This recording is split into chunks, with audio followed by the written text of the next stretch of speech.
सामवेद गौर भक्त बिंद की जय। जय हीरा पंचमी तिथि की जय। जय जगन्नाथ देवी रथ यात्रा महामहोत्सव की जय। गौर प्रमानंदे। अभी हम लोग वैष्णव के निकट हीरा पंचमी के गूढ़ रहस्यमय विचारों को कुछ श्रवण करने का सौभाग्य लाभ किया, किंतु महाप्रभु के पहले इन विचारों को कभी कोई कीर्तन और या श्रवण किया हो या शास्त्र में कोई वर्णन हो, ऐसा कोई प्रमाण नहीं मिलता है। महाप्रभु स्वयं आने के बाद महाप्रभु जी ने इन हीरा पंचमी का रहस्यमय विचारों को प्रकट करा। हाँ, अभी क्या कहते हैं कि जब महाप्रभु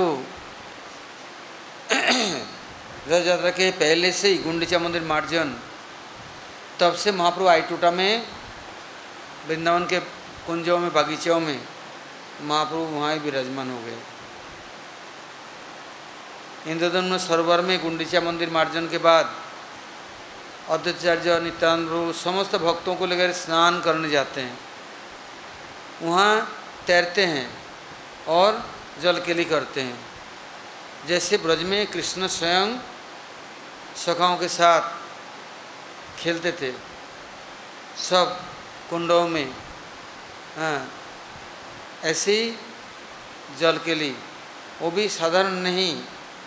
अद्वैताचार्य प्रभु शेषाई विष्णु बन गए, पानी के ऊपर लेटे हुए हैं, उस पे ऊपर महाप्रभु बैठ गए और वो पूरे सरोवर, कितना बड़ा सरोवर है, भ्रमण कर रहे हैं।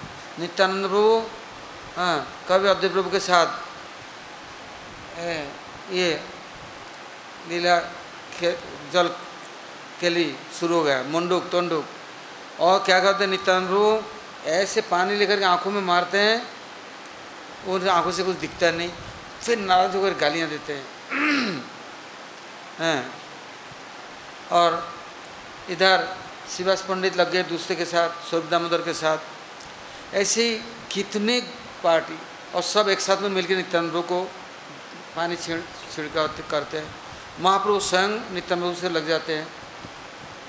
तो जब गुंडीचा में पहुंचते हैं, ये सुंदराचल नाम है, हाँ, किंतु जो अभिन्न वृंदावन है, ये महाप्रभु जी ने ही इन भाव और विचारों के साथ में उनको प्रकट करके सबके हृदय में, हाँ, स्फूर्ति कराया। महाप्रभु ने कहा, आने हृदय मन मोर मन वृंदावन, मन बने एक करी मनी।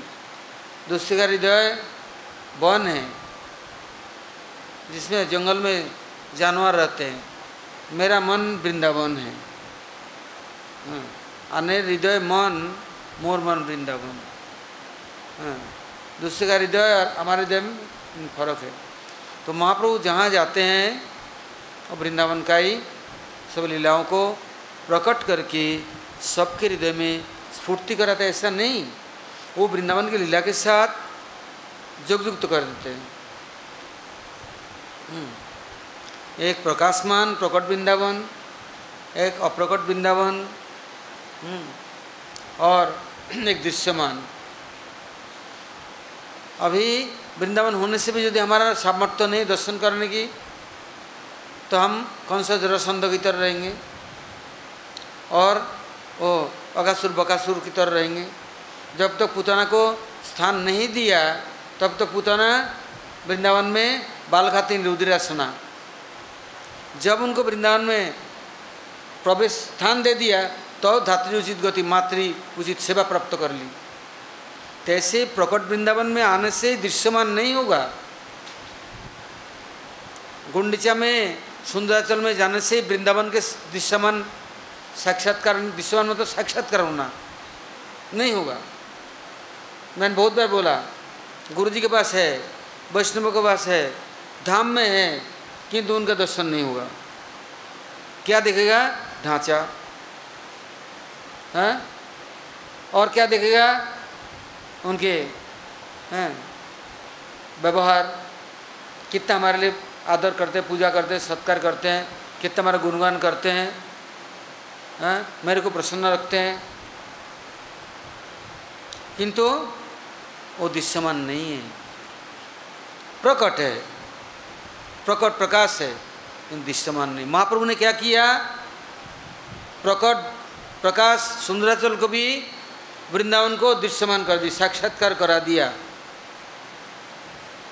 ऐसा नहीं होता तो महाप्रभु का आविर्भाव का कोई मूल्य नहीं समझते कोई। ऐसे लाखों करोड़ों लोग जो वर्ष हर साल आया करते थे महाप्रभु के निकट, महाप्रभु ने सबको लेकर के गुंडीचा मंदिर मार्जन करना, चेतोदर्पण मार्जनम, और उपयुक्तता बना देते, नहीं तो साक्षात्कार करने का दृश्यमान नहीं हो सकता, श्रद्धा ही नहीं उदित होगा। केवल झाड़ू देने से धोने से नहीं कुछ होता, हृदय को तो झाड़ू देके परिष्कार करना, साफ करना सीखे, हृदय मार्जित तो हो, नहीं तो कुछ नहीं दिखेगा। कृपा करी मायाजाल उठाए जखन आँखी देखे सुविशाल चिन्मय भवन। जब तक माया का जाल नहीं हटाते हैं तो अपराकृत चिन्मय दर्शन नहीं हो सकता। इसके लिए महाप्रभु ने क्या किया, रथ यात्रा के एक दिन पहले ही गुंडीचा आ गए और मार्जन करके इंद्रधनुष सरोवर में जल के लिए आदि वृंदावन लीला। और कोई बड़े बूढ़े नहीं हैं, सब किशोर हो गए। साथ साथ में बगीचे में आए, गंभीरा नहीं आए। उस समय वाणीनाथ, गोपीनाथ, काशी मिश्र, सार्वभौम पंडित, कितने उपल भोग अर्थात जितने प्रकार के नारंगी, छोला, चना हैं, फल फूल, कंदमूल जितने हो सकते हैं, खाजा गजा सब लाके ढेर कर दिया। क्यों, जगन्नाथ उस समय लक्ष्मी देवी नहीं बनाती कुछ, और सब यहाँ ही बागीचा में महाप्रभु का कीर्तनिया परिश्रम जाने गोरा रहा है, सबको परिवेशन करने की शुरू, महाप्रभु को बैठा करके और सब लोग परिवेशन आदि किया। वो वृंदावन में से छोड़ के कभी इधर नहीं आए, और जगन्नाथ जी को लेने के लिए तो आए, बलगंडी उद्यान में विश्राम किया, किंतु उसमें भी यदि ब्रज की कथा नहीं सुना तो महाप्रभु किसी के साथ मिलते भी नहीं है। जब वहाँ सुना महाराज प्रतापरुद्र से, वो वेश भी बनाया ब्रज का, धोती पहन ली हैं और एक ओढ़नी चादरा लगा ली, सब राजवेश उतार दिए, तब महाप्रभु जी मिले और उनसे आलिंगन आदि किया, वो ब्रज प्रेम दिया, ब्रज भक्ति दिया। ऐसे ही ये जो हेरा पंचमी है, हाँ, इसके लिए गुरुवर्गों ने साक्षात गुंडीचा मंदिर में बैठ कर के, गुंडीचा मंदिर अंदर है, बाहर में बागान है बहुत बड़ा। आजकल तो ये सब कट गया, नष्ट कर दी, सब घर मकान बन गए। अब तो ठाकुर जी ने कृपा की तो अब सब उड़ गया है, अब फिर दोबारा ऐसे सुंदर बनेगा। वो भगवान का साक्षात्कार का महाप्रभु का पदांकित भूमि है, उसमें घर मकान बना करके कौन भोगी भोग करेगा, कब तक करेगा, नहीं कर सकता। आज का नहीं, आदि वृंदावन है, पूरा समुद्र तक कोई बस्ती नहीं, खाली सुंदर जंगल वन उपवन हैं। महाप्रभु वन मन में विचरण करते कीर्तन के साथ उपवन में। तो ये जो वृंदावनीय वार्ता, वृंदावनीय रसोगली वार्ता हैं, चैतन्य चरितामृत कबीर गोस्वामी लिखते हैं, ये क्या ऐसा है, वृंदावन के रसोगली वार्ता का स्थान है।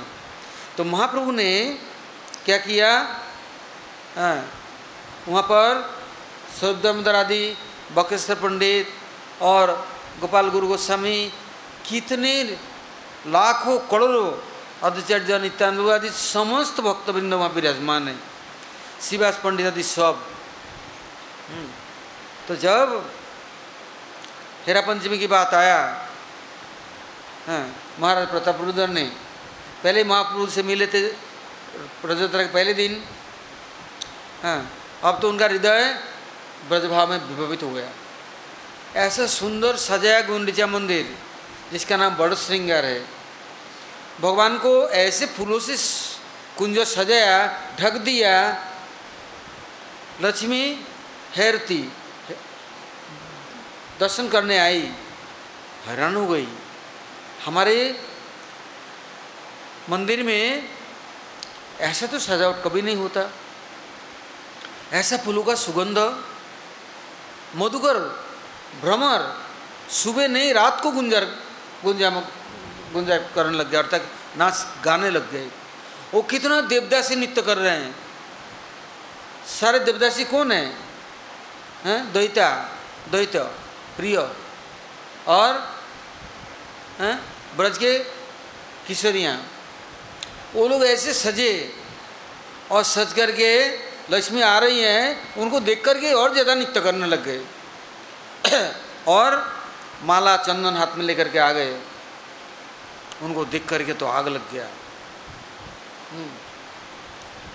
कहाँ तो ब्रज में आने से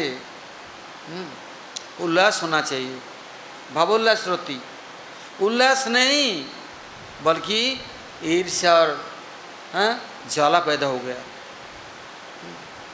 उन्होंने आदेश दिया, इनको पकड़ो बांधो।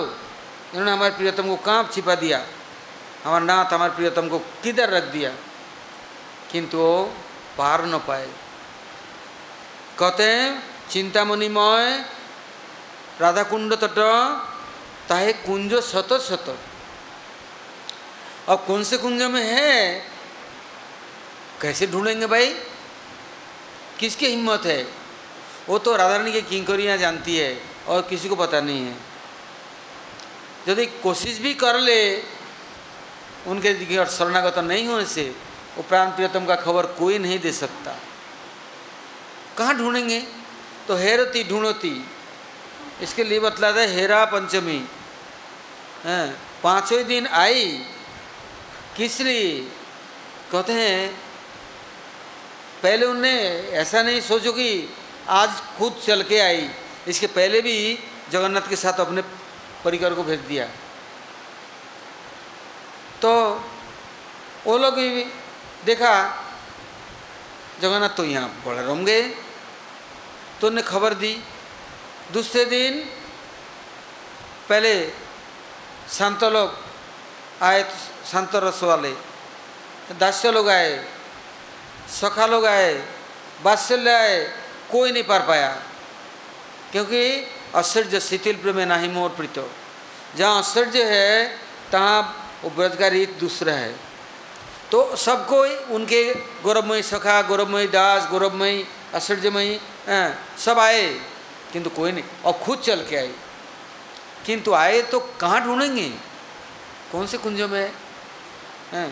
जैसे अब हम ज़्यादा बहादुरी की बात नहीं करते, ये राधे कुंज में कोई आ जाए, कहाँ कौन ब्रह्मचारी है, महाराज है, ढूंढ के निकाल लेंगे? किसी को तो पता ही नहीं है किसका कहाँ कुंज, कौन सा कुंज है भाई है? और किधर बना हुआ है, कहाँ रह रहा है, कोई अता पता नहीं। यहाँ का मालिक कौन है? कोई मालिक नहीं। सुबह से रात तक कोई खबर ही नहीं। ऐसे रमे हुए हैं रमावल्लभ हैं, वो उसको पता ही नहीं कौन है, क्या है और कैसे हो रहा है, कैसे कौन कर रहा है, कौन चला रहा है, क्या हो रहा है, वो किसी को पता नहीं। कल क्या होगा उसे भी पता नहीं। आज तो कुछ हो गया तो कल क्या होगा वो भी मालूम नहीं। हो रहा है, चल रहा है, हैं? तो वो लक्ष्मी आ कर के सोचती है मेरा इतना बड़ा मंदिर और मैं मालिका नहीं हूँ, मैं आके कोई तो मेरा स्वागत नहीं करा।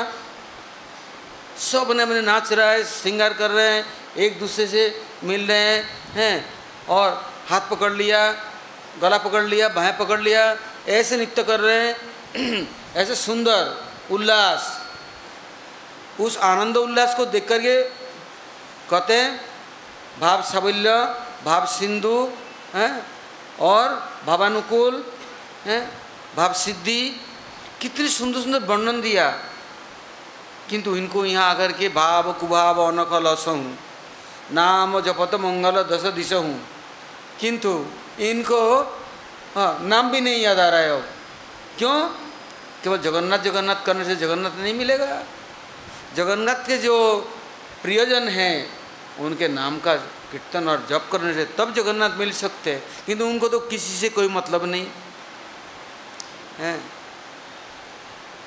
आज यदि गुरु के सेवक से प्रेम नहीं तो गुरु थोड़े ना मिलेंगे।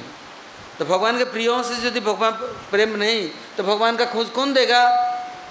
तो ढूंढती रही अपने सेवकों को लेकर के, और कहीं रथ का कोना तोड़ दी, कहीं जाकर के चीख चिल्लाने लग गई, कहीं ढूंढती रही, कहीं नहीं मिले। यहाँ तक कि जगन्नाथ के सामने तक पहुँच गई, किंतु यहाँ देखे जगन्नाथ कैसे हो सकते हैं? यहाँ ये तो फूल से ढके हुए हैं सब, और भ्रमर गुंजार कर रहे हैं, देवदासियाँ नृत्य कर रही है, और इतना सुंदर सुंदर पदों का कीर्तन चल रहा है, नृत्य चल रहा है। महाप्रभु इसलिए बैठ गए समाज में। किस समाज में? भाव समाज में। वृंदावन के दृश्यमान साक्षात हैं वो चिंतामणिमय हैं, केवल चिंतामणिमय नहीं, वर्णन दिया हमारे भक्तुन ठाकुर जी ने। श्री चिंतामणिमय राधा कुंड तट ताहे कुंज शत शत प्रबाल विद्रुम मय तरुलता हैं कुंजा फलवनत। कहते हैं ये वृंदावन के निकुंज वन में, कुंज वन में सबका प्रवेश नहीं, और यदि कोई आ भी जाता है उनको अता पता नहीं है, कोई संपर्क नहीं है। तब वो हार गई, रोने पिटने लग गई, किंतु किसी ने उनको मदद नहीं की। क्यों? ऐसे कहा ऐश्वर्य शिथिल प्रेम नाही मोर प्रीतो, तुम्हारा ऐश्वर्य है तुम अपने पास है, जन्म ऐश्वर्य श्रीभि श्रेद मद मान पुमान हैं वही हैं अभिधातु वैताम किंचन गोचरम। जहाँ ऐश्वर्य श्री हैं और मद पंडित्य धन दौलत, इसमें भगवान नहीं। भगवान तो वैतम अकिंचन गोचरम, कोई निष्किंचन अकिंचन है तो उनकी प्रभु है।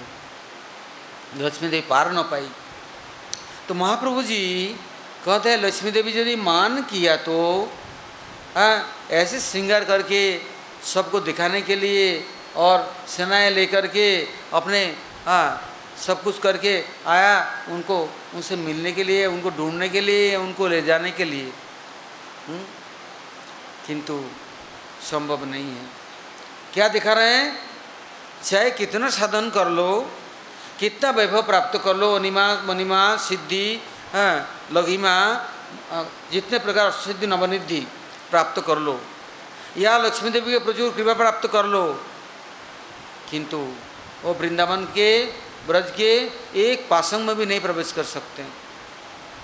लोग सोचते हैं यहाँ बाबा जी लोग बैठे हुए हैं, करते कुछ नहीं हैं, ठीक है, केस कैसे इतना उत्सव करते हैं, कैसे मैनेजमेंट करते हैं, कैसा करता है, किंतु वो समझते नहीं है कौन करने वाला है। करने वाला तो श्रीमती राधारानी उनके परिकर लोग करते हैं, यहाँ जो रह रहे हैं उनसे क्या मतलब है, किंतु उनको दिखता नहीं है। ये सोचते हैं अपने देश से हम तो नहीं कर पाते, ये कैसे करता है। तो लक्ष्मी देवी सोचती है, वहाँ वो खुद करती है, सब काम कराती है। यहाँ सोचती है जगन्नाथ कैसे प्रसन्न है, इतने लोग कैसे प्रसन्न है, नाच रहे, गा रहे, श्रृंगार कर रहे हैं, सब फूलों से। जैसे दक्षिण भारत जाएंगे ना तो देखें शाम के समय सब लड़कियाँ औरतें फूल से सज करके, माला पहन के, सोना चांदी हीरा जरत कपड़े सज करके सड़क में निकलेंगे, घूमने जाएंगे। हैं? क्यों? प्रसन्नता है, दुखी नहीं है, चोर चोटों का डर नहीं है, किसी चीज़ से कोई मतलब नहीं है, उनको भगवान में विश्वास है, भगवान रक्षक है, और अपने मुड़ मुड़ा करके अपने बालों को भी उतार देंगे प्रभु के चरणों में, शरणागत है, डर नहीं है। ऐसे ब्रज में कोई गोपियाँ किंकरियाँ कोई नहीं डरती, सब ब्रज के बीथियों में, गलियों में, कुंजों में, वनों में, जंगलों में विचरण करती है, वहाँ से मधु संग्रह करती है, सुंदर सुंदर कंदमूल, फल फूल हैं, सुंदर सुंदर लकड़ियाँ, अच्छे से अच्छे हैं, सुंदर सुंदर हैं, वो लोग रेशम के धागे हैं, सब निकाल तैयार करके कृष्ण के लिए कपड़ा बनाती है। ऐसा मत समझना कि वो 1 मिनट के लिए बैठी हुई है, किंतु उनका प्रेम सेवा करती है, प्रेम का साधन करती है। किंतु अन्यत्र मालिकाना करते हैं, खुद सेवा नहीं करते। ऐश्वर्य मार्ग में यही फर्क है, वहाँ मालिक बन के आदेश उपदेश निर्देश देके परिचालक मन के परिचालना करना चाहते हैं, किंतु नहीं कर सकता हैं। कोई किसी के बंधन में आने वाला नहीं है और किसी के गुलाम और आड़दाली बनना नहीं है, क्योंकि जीवों को स्वतंत्र बनाया। ये स्वतंत्रता ही रत्न है। ये प्रेम से प्रभु की सेवा के लिए कोई नियुक्त करे तो प्रभु उसी को स्वीकार करते हैं। तो ब्रज में यह प्रेम सेवा है, कोई किसी को आदेश देने की जरूरत नहीं है। तो प्रभु की ये जो सेवा करते हैं, महाप्रभु इन चीज़ों को, रहस्य को उद्घाटन करके समझाना चाहते हैं, सिखाना चाहते हैं, दिखाना चाहते हैं, इसलिए लक्ष्मी जी को बुला लिया। देखो लक्ष्मी क्या मालिकाना और ब्रजदेवियों के स्वाभाविक प्रीति, इससे 2 बात आता है। इष्टे सारसिकी राग परमाविष्टता भवेत तन्मय या भवेत भक्ति सात्व रागात्मिक दीता। स्वाभाविक प्रीति नहीं होने से अनुराग नहीं आएगा। एक मंत्र उपासनामयी, एक सारसिकी स्वाभाविकी। जो मंत्र उपासना है उसमें पाद्य अर्घ आचमन आसन सब कुछ दे करके उनको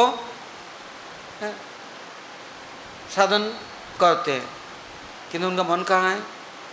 अरे स्वाभाविक प्रीति है, न पाद्य है, न अर्घ है, न आसन है, न आचमन है, न घंटी है, न थाली है, गिलास है। सुंदर फल देखा, खाया, चखा, कन्हैया किधर है?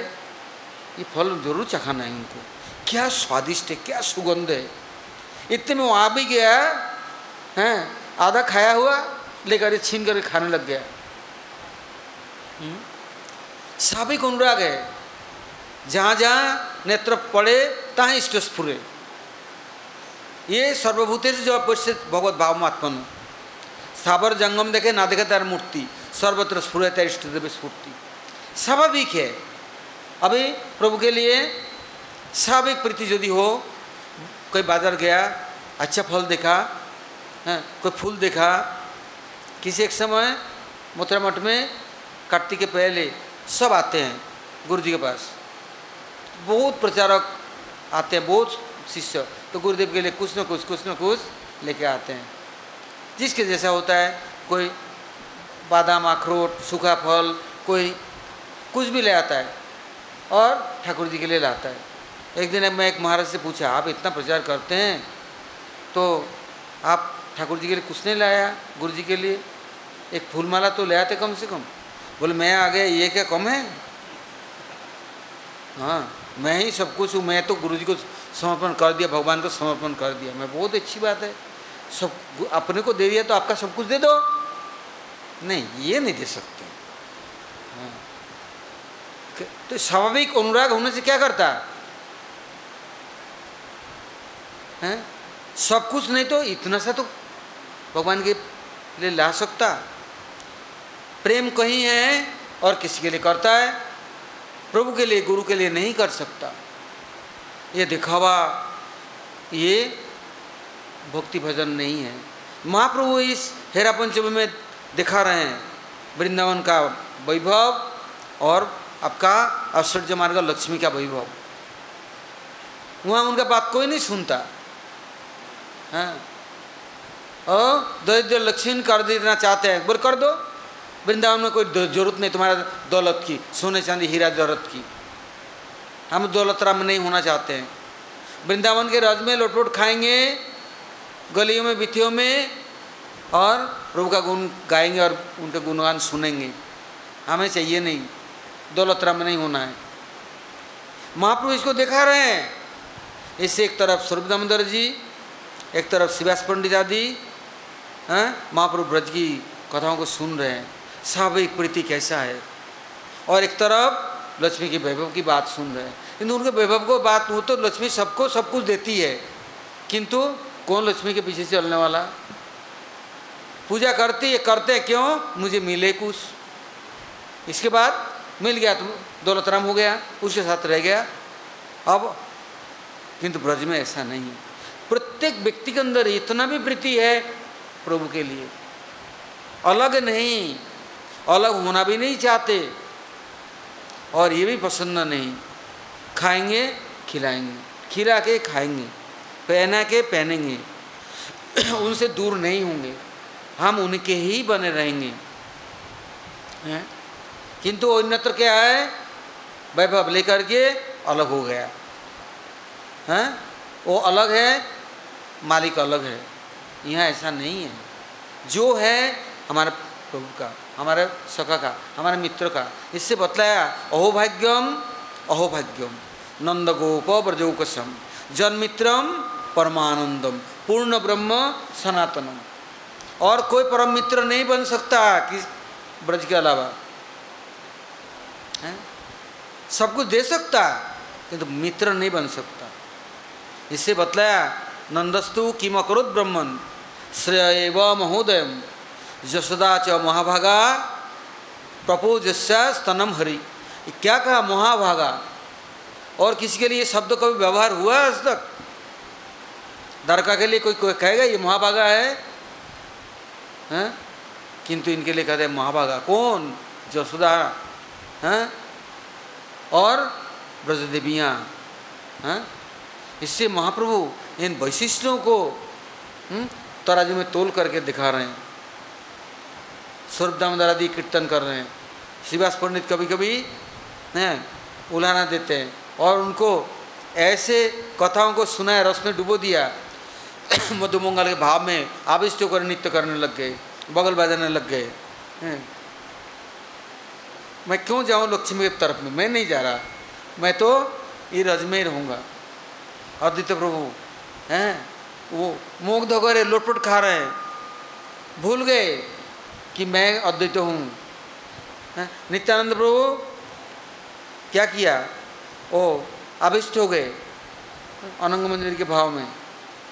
इससे जो आई टूटा वो उद्यान बगान है जहाँ पर महाप्रभु नवरात्रि वास करते हैं, और सब समय कीर्तन और ब्रज की कथा, ब्रज की विधियाँ।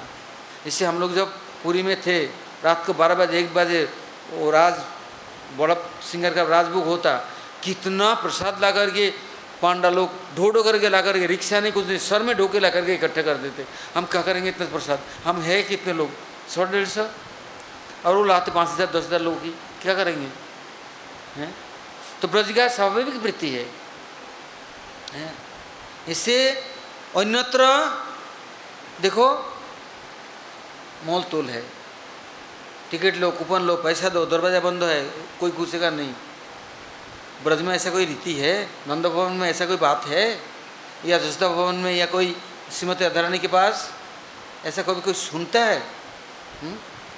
इससे ब्रज की रीत उसमें है स्वाभाविक प्रीत। ब्रज छोड़ करके कहीं कुछ मिलेगा नहीं है। इससे महाप्रभु इस हेरा पंचमी में गुंडीचा मंदिर मार्जन से लेके एक एक दिन, जिस दिन गुंडीचा मंदिर मार्जन हुआ उसके दूसरे दिन से ही महाप्रभु अढ़ेल समस्त भांडार खोल करके महाप्रभु देना शुरू कर दिया। इससे कैसे देते हैं? आलोकदान, बाचिक, हार्दिक,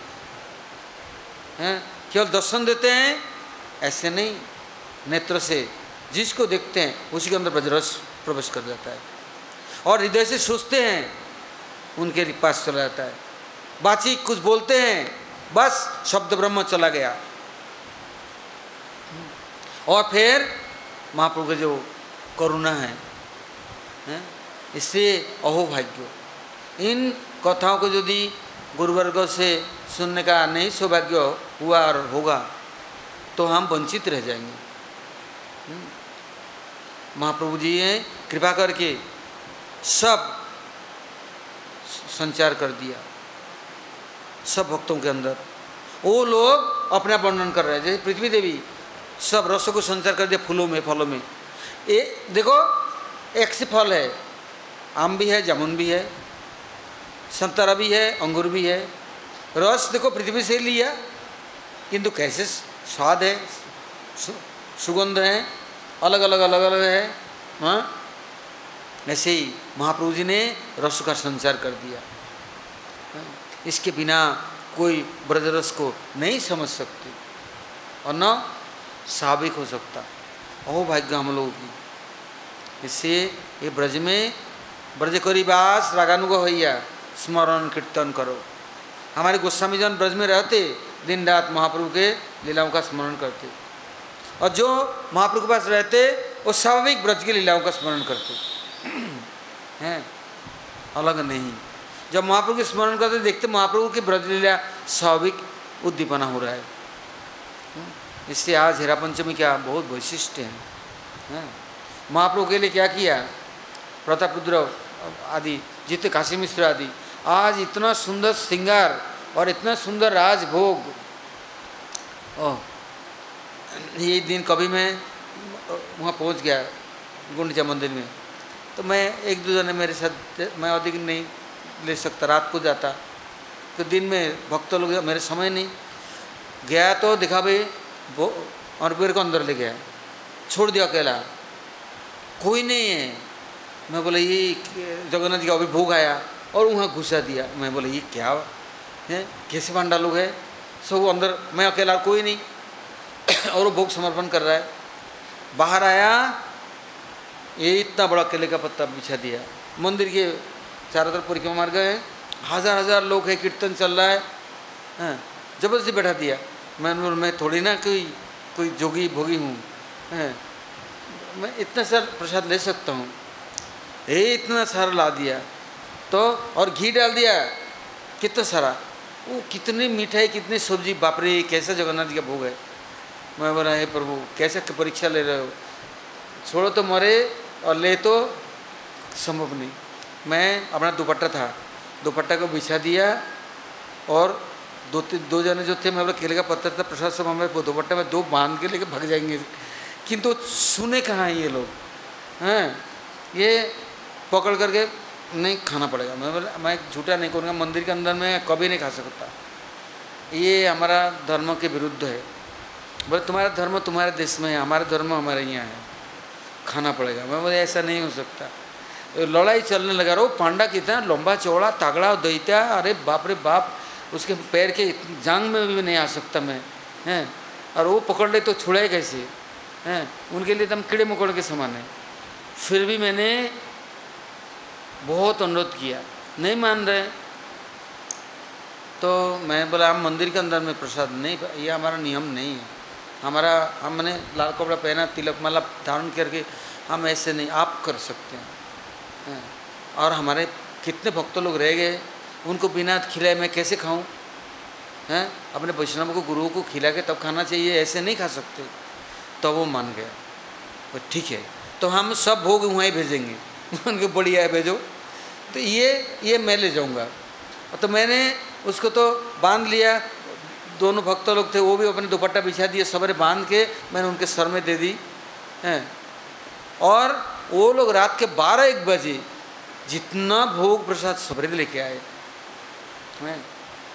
तो और इधर हम लोग कथा कीर्तन रोज दिन करते थे, और रात को सब सो गए, इतना प्रसाद क्या करेगा।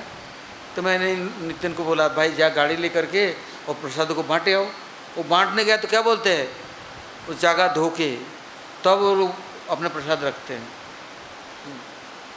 तो जहाँ ब्रज के स्वाभाविक प्रीति है, हैं वहाँ पर हैं सब अपने आप उसमें सराबोर हो जाते हैं, रम जाते हैं। वहाँ पर किसी प्रकार के द्विधाबोध नहीं रहता, अर्थात कोई किसी प्रकार लेन देन और उसको नहीं रहता है। तो महाप्रभु जी ने ये ब्रज के अंदर में जो स्वाभाविक ब्रजवासियों के प्रेम प्रीति है वो महाप्रभु ये प्रसंग में, रथ यात्रा प्रसंग में महाप्रभु ने सबको प्रदान किया। और फिर एक साल महाप्रभु देखते कैसा आचरणशील हुआ, उसका परिचय कैसे होता। जब आते तो जगन्नाथ के लिए कितना सुंदर सुंदर उपहार ले आते, कितना महाप्रभु के लिए ले आते हैं। और महाप्रभु को निमंत्रण गरीब है तो 8 जने 10 जने 20 जने मिल करके निमंत्रण देते। किंतु महाप्रभु को भिक्षा 4 महीना कभी 5 महीना होता, सब दिन महाप्रभु को भिक्षा देते। शाक पत्र फल फूल ब्रज का रीति, ऐश्वर्य वाला नहीं, कोई ऐसे पूड़ी पकवान, रसगुल्ला छाना पोड़ा खीरी ये सब जगन्नाथ जी का फिर तो आता ही। और स्वाभाविक साग चटनी, नींबू अदरक दही। एक दिन मुकुंद दत्त ने निमंत्रण दिया महाप्रभु को, इतना प्रसाद, इतना सुंदर, इतना स्वादिष्ट, भक्त लोग प्रसाद पाते पाते हैं यहाँ तो हो गया, छोड़ नहीं पा रहे हैं। दूसरे दिन उनके पुत्र रघुनंदन ने निमंत्रण दी। तो रघुनंदन ने जब निमंत्रण दी, महाप्रभु जी बैठे प्रसाद पाने, तो देखा नींबू है, अदरक है, नीम का पत्ता भुना हुआ है, इमली पत्ता की चटनी है, दही है और साग है, विभिन्न तरह की। महाप्रभु इतना खुश हुए, बोले देखो ये है ब्रजवासी, स्वाभाविक प्रेम है, देखा हुआ नहीं है कि कोई आया तो हम उनको 56 भोग बढ़िया से बड़ा खिला रहे हैं नाम कमाने के लिए, प्रतिष्ठा के लिए, किंतु स्वाभाविक प्रीति नहीं है, वो सुखता नहीं है। उड़ीसा में बोलते हैं संतुला है, सुखता को स्वाभाविक। महाप्रभु इतना खुश हुए रघुनंदन के प्रति। तब पूछा मुकुंद दत्त को, मुकुंद रघुनंदन तुम्हारे बाप है या तुम रघुनंदन के बाप हो?